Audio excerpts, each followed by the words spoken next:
which is unheard of for speakers of this size. It's incredible. You're gonna be able to mix pretty much every music genre out there on these, unless... Okay, so today I want to share with you 6 reasons plus one small bonus reason why you need these speakers. So number 1, if you're a person who travels a lot and you spend much time in hotel rooms or in rooms different from your home studio, you want to be able to still work on your mixes and have a certain consistency. And so you might think that it's better to use headphones because you can carry them around. But you know the old saying, if you mix it on speakers, it will sound good on speakers and on headphones.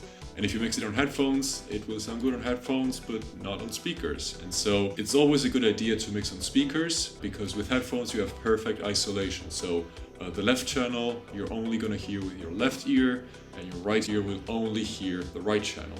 Whereas when you mix with speakers, there is a bit of a spillover. Your left ear, yes, it will mostly hear what comes out of your left speaker, but also some of what comes out of your right speaker, and vice versa. And that allows you to make more accurate mixing decisions at the end of the day. So you want to use speakers, and that is why you want to have compact speakers, so that you can carry them with you. I mean, have a look at this. Like, my hand is bigger than this speaker. You're gonna be able to bring these with you no matter where you go, and so you can get used to the sound of these speakers as you mix in your home studio and have that same kind of sound no matter where you are, be it a hotel room or, you know, wherever it is you're going. So if you're on the go often, if you travel a lot, these are what you want to buy. Now, number 2, and I can already hear some of you say, yes, okay, you have the speakers, you have your sound, but what about the room?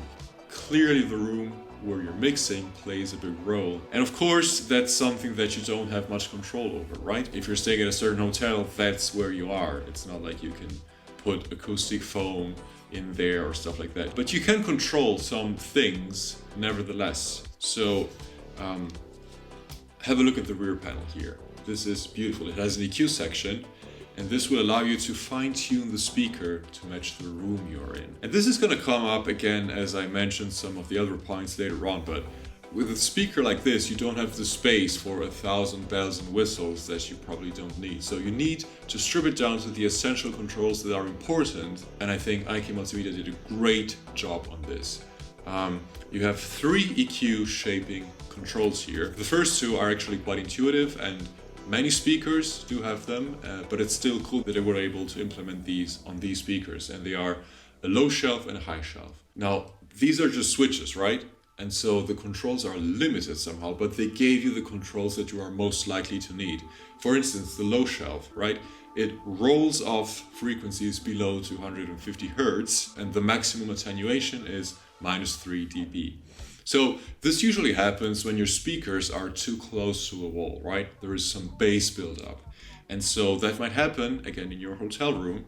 And so why would they give you a bass boost? You're not likely to need that. Let's save some space here. We don't have that much space, right? And just implement a low shelf, cutting away some of the lows. That makes sense. I love it. And the opposite is true for the high shelf, because there is a high shelf here as well, boosting everything above 4K by 2 dB. So most rooms where you're likely to use these when you're on the go, they will probably make your mixes sound a little duller. And so why would we want to implement a low cut? It makes more sense, if you only have one control and one slot to use here, it makes more sense to give you a high shelf boosting the highs, so that you can restore some of that crispness and clarity. So absolutely love these. 2 simple switches can already solve most of your room problems. But then the real cool feature that I think is unique to the speaker is the 3rd EQ control, and this has to do with the position of your speakers. Now ideally, as you know, you would want to have the woofer at the same height as your ear, right? And my second speaker would be here, and I would create an equilateral triangle between the 2 speakers and my head. And that is the ideal mixing position. And you can achieve that if you have mic stands, because have a look at this. You have a thread here, and so you could put these on mic stands and set the height to be ideal. And this is probably what you want to do in your home studio. But when you're on the go and you want to, travel light, you don't want to bring all those stands with you. So you're most likely to put these on a desk. And if the desk was, let's say, this height, then the speaker would be here, and the woofer would be pointing straight at my chest and not at my ear. And that is obviously not an optimal situation because the frequencies that I hear are going to change depending on the height of the speaker. And so there are two ways in which the smart people over at IK Multimedia have solved the problem. And the first one is just to tilt the speaker. So if this was my desk, now the speaker is tilted, the line starting from the woofer and reaching me is getting closer to my ear. It's not my chest anymore. So that's the first thing. And the second thing is this EQ switch right here. Basically what this does is two things. Number one, a low shelf again, but this time it's only reducing frequencies by 1 dB at most, and it starts at 400 Hertz. So it's a gentler cut than the low shelf function here. But at the same time, it starts higher in the spectrum. So you get rid of some of that low mid boxiness and muddiness that will be prominent if the speaker isn't pointed towards your ear. And at the same time, it applies a very large bell boost, boosting everything between 1K and 10K by about 3.5 dB at the highest boost point. So that regains some of the precious mid-range that gets lost when the speaker isn't positioned correctly, right? So the negative effects of having your speakers on your desk and not at the perfect height will be greatly mitigated. And so you're going to be able to mix with consistency no matter the room, right? So these features make a lot of sense for a small speaker that you're going to be carrying around with you. You want to be able to make it so that no matter the room, you can still get a sound that's more or less consistent with what you're used to in your home studio. So feature number 2, absolutely brilliant. Now with number 3 and number 4, I want to talk about some of the other features that you have here on the back of the speaker and why they are so intelligently designed. And the first one is the inputs. You have RCA and mini jack. And so some of you might be wondering, oh my God, RCA, but that's not balanced. Yes, you're right. These are not balanced inputs. You cannot get a balanced signal into the speaker. Let's think about this for a second. So a balanced cable actually has 3 cables inside of it, right? One is for ground and the other 2 are for the actual signal, but the polarity is flipped on one of them and then re-flipped at the end. So basically, what that allows you to do is it allows you to get rid of any noise that might accumulate as the signal is transmitted through the cable. And the thing is, the longer the cable, the higher that noise could be, and so the more sense it makes to have a balanced cable. But just think about the situation in which you would be using these. You probably have a laptop, you probably have a sound card, and they are all going to be very close to one another, right? I would assume that if your laptop is in the middle and the speakers are on the side, there's maybe half a meter in between them, and then maybe your sound card is somewhere in between there. So there's maybe 20 to 30 centimeters between this input and the output of your sound card. So chances are that you won't be buying 20 meters worth of cables, right? It's going to be a very short cable, and so why would you need a balanced input for such a short cable? You probably won't. And so if the choice were between a somewhat larger speaker but with a balanced input and a small compact speaker but with an unbalanced input, I would go with the second option every day of the week. So I think that's a very smart design decision. And it also keeps the cost of this low, which is also great because you don't want to be spending a ton of money for such a small speaker. So again, get rid of all the bells and whistles that you don't need, and this is part of it, and I love it.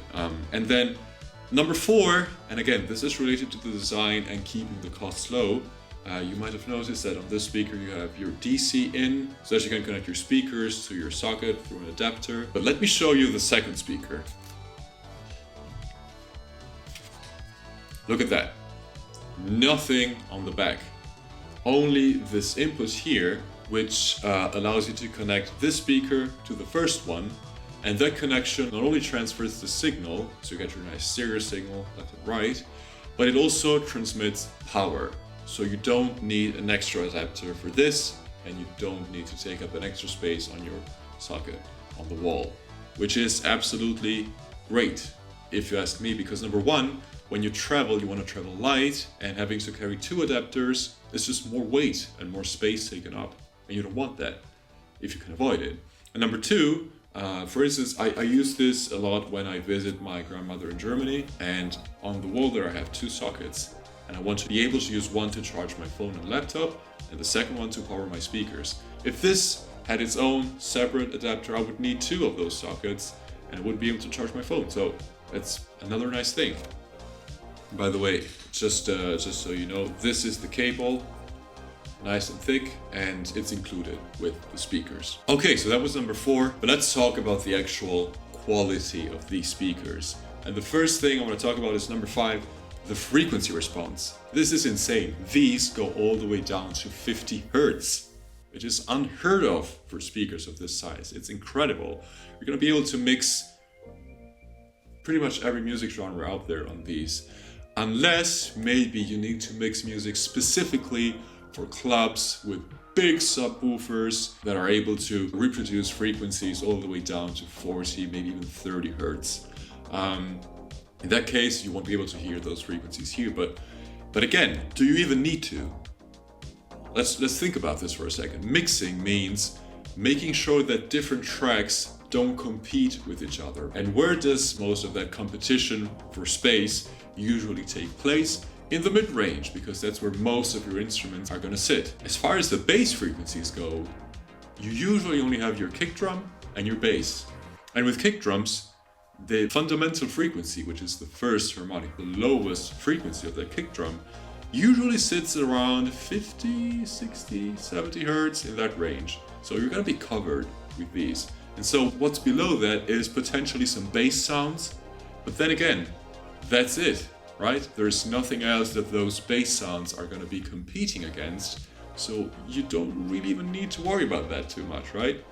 You still want to be able to monitor them if, again, you mix music specifically for the club scenario I was mentioning earlier, but for the rest of us, we're good. This is perfect. This is absolutely fantastic. And you know, if push comes to shove, you can always put up a spectrograph so that you can see how much energy you have down in the 30 and 40 Hertz area, and turn it up or down accordingly. Yeah, there's that. And then number 6, these, despite their looks, don't be deceived by their looks. I know these look a little bit like those cheap desktop speakers that have no bass and have super low volume. These pack a ton of punch. I usually set the volume of my laptop to maybe 20-30%. And if I want to check out how my mix sounds when I push the volume a bit, I might go all the way up to 40, 50, 60%, but never more than that. I could tell you that if I were to, throw a small party here, invite maybe half a dozen people, maybe 10 people, and use this as my main music system, I could turn up the volume to such a level that it would be uncomfortable for my guests. They wouldn't be able to hear what they're saying. That is how powerful these are. They can get really loud. It's incredible. And in case you max out, for some reason, I don't know why you would want to go there, but if you max out the volume coming out of your laptop and you still need to squeeze some juice out of them, you have a knob here. And by the way, going back to the design, how great is this? So obviously your speakers are in front of you, right? And so you won't be seeing what goes on in the rear panel from your listening position. But still, if you use this knob, you want to be able to understand where it is positioned. And the cool thing is it clicks on its neutral 0 position. So you can turn your knob all day and you know that when it clicks, you have reset it back to 0. So you don't need to stand up and go behind the speakers and check volume levels like this. But then if you're behind the speaker, you don't really hear well what comes out of the front of it. So it's all complicated. No, you can just sit in your mixing position and turn this knob, and it goes from minus infinite to plus 6 dB. So it gives you an extra 6 dB in case you need it, but I have never ever gone even close to needing that. So nice little extra feature to have, but not needed. So yeah, that's number 6. And then number 7, a little bonus. You might have noticed they have Bluetooth as well as a possible input, which I guess is nice. Not necessarily for mixing, but maybe you're throwing a party, you're using these, and you don't want to bring your laptop and connect it with cables because you are worried that maybe someone might spill their drink on your laptop. You can just use Bluetooth so people can connect to the speakers, choose their songs, and there are no cables involved and no laptop involved, which is probably for the best. So yeah, there you have it. 6+ reasons why you need these. And if I have convinced you to buy these, I would greatly appreciate it if you would use the affiliate link that I put in the description box. I'm not being sponsored by IK Multimedia to do this. I paid for these out of pocket, but I have an affiliate link. So if you make your purchase from the official IK Multimedia store, I get a little percentage of what you pay IK, which, obviously I would appreciate if you did that. And that being said, if this was useful to you, let me know in the comments. If you have any questions, just shoot me a comment and share this with any friends you think would benefit from watching it. And yeah, that's it. Thank you so much for watching, and I'll see you in the next video next week. Take care.